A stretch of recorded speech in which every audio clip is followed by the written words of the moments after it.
আসসালামু আলাইকুম। সম্মানিত প্রিয় দেশবাসী, আমার এই চিরচেনা সবুজ শ্যামলা এবং মায়ের ভালোবাসা এবং বাবার ভিটা আমার জন্মভূমি গ্রাম, আমার গ্রামে চলে এসেছি।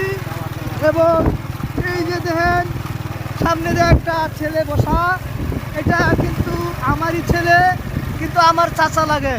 তার গাড়ি দুইটা আমি দৌড়াদৌড়ি করতেছি, আদিগুনি করতেছি। এই চাচা অনেক ভালো মানুষ, তার হোটেল আছে এবং হোটেল ব্যবসায়ী।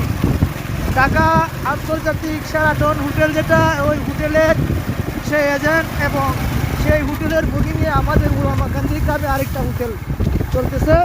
তো তার হাতের রান্না কিন্তু অনেক মজা, খাইতে অনেক স্বাদ লাগছে। তো আপনাদেরকে লোভ লাগাইলে তো লাভ নাই, আপনারা তো আর আসবেন না। তবে দোয়া করবে আমার চাচার লাগি। এই যে দেখেন গ্রামের